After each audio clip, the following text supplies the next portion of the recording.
देश में शिखर पर पहुंचने के बाद भी डॉक्टर मनमोहन सिंह ने जिस तरह सादगी और विनम्रता का साथ नहीं छोड़ा, जिस तरह अर्थशास्त्र के ज्ञान से भारत को नई दिशा दिखाई, वो वाकई अद्भुत है, मील का पत्थर है। 10 वर्ष तक देश के पीएम रहे मनमोहन सिंह की शख्सियत में कई और पहलू हैं, जिसमें सियासत, सादगी के साथ साथ शायरी भी है।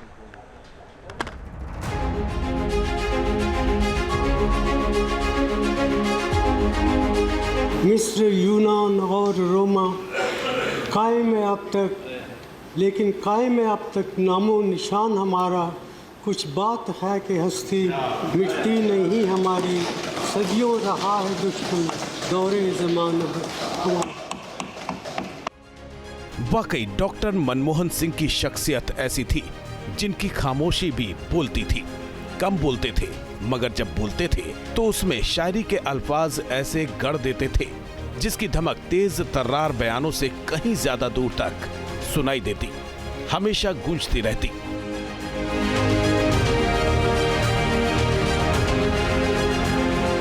वो अर्थशास्त्र के प्रकांड विद्वान थे तो सौम्यता, सादगी और सरलता उनकी जिंदगी का आधार। और लेकिन उनके अंदर एक ऐसा शायर भी था जो मिर्जा गालिब, अल्लामा इकबाल जैसे शायरों के अल्फाज को बखूबी समझता था। ऐसा ही चर्चित वाकया संसद में तब हुआ जब डॉक्टर मनमोहन सिंह देश के प्रधानमंत्री थे और उनके सामने बीजेपी की धाकड़ नेता सुषमा स्वराज, नेता प्रतिपक्ष, जिनकी धारा प्रवाह वक्ता शैली का कोई तोड़ नहीं था। तब डॉक्टर मनमोहन सिंह और सुषमा स्वराज के बीच शायरी पर दो हाथ हो गई। माना कि तेरी दीद के काबिल नहीं हूँ मैं, तू मेरा शौक तो देख, मेरा इंतजार तो। जब जब डॉक्टर मनमोहन सिंह की जुबान से शायरी के अल्फाज निकलते, हर बार ये किस्से गूंजते कि कैम्ब्रिज, ऑक्सफोर्ड में इकोनॉमिक्स जैसे सेक्टर के महारथी इतनी अच्छी उर्दू कैसे बोल लेते हैं। तो ये विधा उन्हें शुरुआती तालीम से मिली। बंटवारे से पहले अविभाजित पंजाब के गाह में जन्मे डॉक्टर मनमोहन सिंह की शुरुआती शिक्षा वही हुई जो अब पाकिस्तान में है। उन्होंने उर्दू की ABCD वही सीखी और ये भाषा उनकी जिंदगी में रच बस गई। प्रधानमंत्री बनने के बाद भी उनके कई भाषण उर्दू में लिखे होते थे। उनकी अंग्रेजी और उर्दू पर खासी पकड़ थी और इन्हीं भाषाओं से उन्होंने सबसे बड़े लोकतंत्र को आर्थिक ताकत दी, नई दिशा दिखाई। एक अर्थशास्त्री के रूप में उन्होंने अलग अलग स्तर पर भारत सरकार में अनेक सेवाएं दी। एक चुनौतीपूर्ण समय में उन्होंने रिजर्व बैंक के गवर्नर की भूमिका निभाई। कहते हैं राजनीति शतरंज की ऐसी बिसात की तरह होती है जहां चुटिल चालों से बाजी खेली जाती है, मगर डॉक्टर मनमोहन सिंह की शख्सियत में सादगी और विनम्रता थी।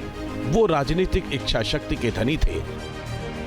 2008 में लेफ्ट के कड़े विरोध के बावजूद अमेरिका के साथ ऐतिहासिक असैन्य परमाणु समझौता किया और सरकार को दांव पर लगा दिया था। तब दुनिया ने सिंह इज किंग का खिताब दिया था। मैं मिलता था उनसे, एक तो खुश मिजाज के थे, तो बैठ के अपना एक्सपीरियंस बताते थे, मेरी बात सुनते थे। और जब कुछ मुश्किलें मेरे लिए आई 2013-14 में, तो उन्होंने हमेशा मुझे यही कहा कि अपने काम में व्यस्त रहो और अपने काम में डटे रहो। जिस तरह जिंदगी ने डॉक्टर मनमोहन सिंह की कदम कदम अग्नि परीक्षा ली और वो हर चुनौती को पार करते गए, उसी तरह उनके राजकाज चलाने में कई चुनौतियों के अंबार आए, मगर उन्होंने हर बार अपनी प्रतिभा से नए रास्ते बना दिए। वो 1972 का दौर था जब इंदिरा राज में कॉमर्स मिनिस्ट्री में इकोनॉमिक एडवाइजर बने थे। तब किसी को क्या पता था कि 2 दशक बाद इंदिरा सरकार में एक सलाहकार आर्थिक सुधारों का सूत्रधार बन जाएगा। 1991 में देश आर्थिक संकटों से घिरा तो भारत की अर्थव्यवस्था को दुनिया के निवेशकों के लिए खोलकर आर्थिक क्रांति ला दी थी और तब दुनिया ने डॉक्टर मनमोहन सिंह की काबिलियत का लोहा माना। तब कहा गया कि उनकी खामोशी बोलती थी। बड़े वित्त मंत्री बनना कठिन काम नहीं है। अच्छा इंसान बनना बहुत कठिन काम है। बहुत कम लोग राजनीति में हैं। कई लोगों को कहा जा सकता है ग्रेट पॉलिटिकल लीडर्स, महान राजनीतिक नेता हैं, ये महान शख्सियत हैं। पर सवाल यह है, क्या अच्छा शख्सियत है, क्या डिसेंट शक्ति है? वो सवाल प्रधानमंत्री मनमोहन सिंह जी के संबंध में कभी नहीं उठाया जाएगा। नरसिम्हा राव सरकार में वित्त मंत्री रहे डॉक्टर मनमोहन सिंह का वो बजट ड्रीम बजट था जिसने 1991 में भारत को आर्थिक आजादी दिलाई थी। उसके बाद से डॉक्टर मनमोहन सिंह सियासत के केंद्र में रहे। उनके ज्ञान, कार्यकुशलता और राजनीतिक इच्छा शक्ति ने गांधी परिवार को भी उनका मुरीद बना दिया। 1999 में जब सोनिया गांधी ने संसद में दस्तक दी और लोकसभा में नेता प्रतिपक्ष बनी थी, तब राज्यसभा में कमान डॉक्टर मनमोहन सिंह ने संभाली। तब देश में अटल बिहारी वाजपेयी की सरकार थी। अर्थशास्त्र के उद्भट विद्वान, आर्थिक सुधारों के महानायक श्री मनमोहन जी मौन हो गए। उनके जाने से आर्थिक सुधारों के एक युग का अंत हो गया। उनके आर्थिक सुधारों ने देश के विकास को नई दिशा और गति दी थी। 2004 में प्रधानमंत्री पद की शपथ लेने के बाद उन्होंने कई क्रांतिकारी कानूनों को हकीकत की जमीन पर उतार दिया।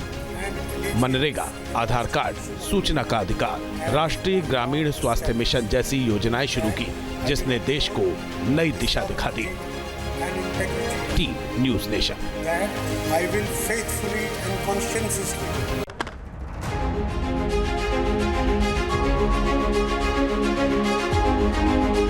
मिस्र, यूनान और रोमा कायम है अब तक, लेकिन कायम है अब तक नामो निशान हमारा। कुछ बात है कि हस्ती मिटती नहीं हमारी, सदियों रहा है दुश्मन दौरे ज़माना। वाकई डॉक्टर मनमोहन सिंह की शख्सियत ऐसी थी जिनकी खामोशी भी बोलती थी। कम बोलते थे, मगर जब बोलते थे तो उसमें शायरी के अल्फाज ऐसे गढ़ देते थे जिसकी धमक तेज तर्रार बयानों से कहीं ज्यादा दूर तक सुनाई देती, हमेशा गूंजती रहती।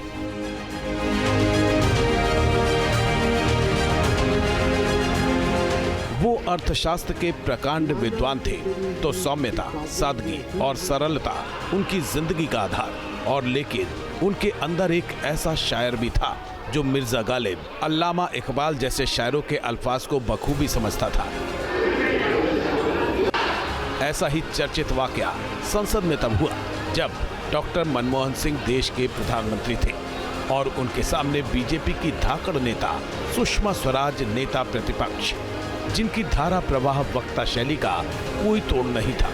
तब डॉक्टर मनमोहन सिंह और सुषमा स्वराज के बीच शायरी पर दो हाथ हो गई। माना कि तेरी दीद के काबिल नहीं हूँ मैं, तू मेरा शौक तो देख, मेरा इंतजार कर। जब जब डॉक्टर मनमोहन सिंह की जुबान से शायरी के अल्फाज निकलते, हर बार ये किस्से गूंजते कि कैम्ब्रिज, ऑक्सफोर्ड में इकोनॉमिक्स जैसे सेक्टर के महारथी इतनी अच्छी उर्दू कैसे बोल लेते हैं। तो ये विधा उन्हें शुरुआती तालीम से मिली। बंटवारे से पहले अविभाजित पंजाब के गाह में जन्मे डॉक्टर मनमोहन सिंह की शुरुआती शिक्षा वही हुई जो अब पाकिस्तान में है। उन्होंने उर्दू की ABCD वही सीखी और ये भाषा उनकी जिंदगी में रच बस गई। प्रधानमंत्री बनने के बाद भी उनके कई भाषण उर्दू में लिखे होते थे। उनकी अंग्रेजी और उर्दू पर खासी पकड़ थी और इन्हीं भाषाओं से उन्होंने सबसे बड़े लोकतंत्र को आर्थिक ताकत दी, नई दिशा दिखाई। एक अर्थशास्त्री के रूप में उन्होंने अलग अलग स्तर पर भारत सरकार में अनेक सेवाएं दी।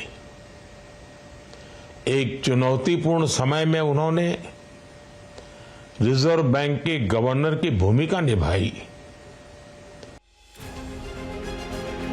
कहते हैं राजनीति शतरंज की ऐसी बिसात की तरह होती है जहां चुटिल चालों से बाजी खेली जाती है, मगर डॉक्टर मनमोहन सिंह की शख्सियत में सादगी और विनम्रता थी। वो राजनीतिक इच्छा शक्ति के धनी थे। 2008 में लेफ्ट के कड़े विरोध के बावजूद अमेरिका के साथ ऐतिहासिक असैन्य परमाणु समझौता किया और सरकार को दांव पर लगा दिया था। तब दुनिया ने सिंह इज किंग का खिताब दिया था। मैं मिलता था उनसे, एक तो खुश मिजाज के थे, तो बैठ के अपना एक्सपीरियंस बताते थे, मेरी बात सुनते थे। और जब कुछ मुश्किलें मेरे लिए आई 2013-14 में, तो उन्होंने हमेशा मुझे यही कहा कि अपने काम में व्यस्त रहो और अपने काम में डटे रहो।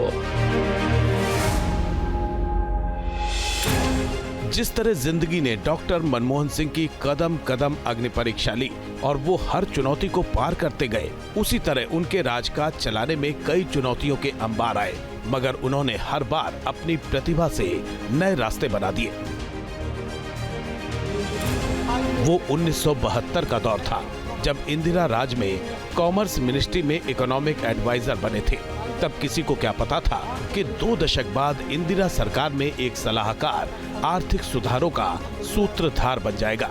1991 में देश आर्थिक संकटों से घिरा तो भारत की अर्थव्यवस्था को दुनिया के निवेशकों के लिए खोलकर आर्थिक क्रांति ला दी थी और तब दुनिया ने डॉक्टर मनमोहन सिंह की काबिलियत का लोहा माना। तब कहा गया कि उनकी खामोशी बोलती थी। बड़े वित्त मंत्री बनना कठिन काम नहीं है, अच्छा इंसान बनना बहुत कठिन काम है। बहुत कम लोग राजनीति में हैं। कई लोगों को कहा जा सकता है ग्रेट पॉलिटिकल लीडर्स, महान राजनीतिक नेता हैं, ये महान शख्सियत हैं। पर सवाल ये है, क्या अच्छा शख्सियत है, क्या डिसेंट शक्ति है? वो सवाल प्रधानमंत्री मनमोहन सिंह जी के संबंध में कभी नहीं उठाया जाएगा। नरसिम्हा राव सरकार में वित्त मंत्री रहे डॉक्टर मनमोहन सिंह का वो बजट ड्रीम बजट था जिसने 1991 में भारत को आर्थिक आजादी दिलाई थी। उसके बाद से डॉक्टर मनमोहन सिंह सियासत के केंद्र में रहे। उनके ज्ञान, कार्यकुशलता और राजनीतिक इच्छा शक्ति ने गांधी परिवार को भी उनका मुरीद बना दिया। 1999 में जब सोनिया गांधी ने संसद में दस्तक दी और लोकसभा में नेता प्रतिपक्ष बनी थी, तब राज्यसभा में कमान डॉक्टर मनमोहन सिंह ने संभाली। तब देश में अटल बिहारी वाजपेयी की सरकार थी। अर्थशास्त्र के उद्भट विद्वान, आर्थिक सुधारों के महानायक श्री मनमोहन जी मौन हो गए। उनके जाने से आर्थिक सुधारों के एक युग का अंत हो गया। उनके आर्थिक सुधारों ने देश के विकास को नई दिशा और गति दी थी। 2004 में प्रधानमंत्री पद की शपथ लेने के बाद उन्होंने कई क्रांतिकारी कानूनों को हकीकत की जमीन पर उतार दिया। मनरेगा, आधार कार्ड, सूचना का अधिकार, राष्ट्रीय ग्रामीण स्वास्थ्य मिशन जैसी योजनाएं शुरू की, जिसने देश को नई दिशा दिखा दी। Team News Nation. News Nation अब व्हाट्सएप पर खबरों की ताजा अपडेट के लिए न्यूज़ नेशन के इस QR कोड को स्कैन करें।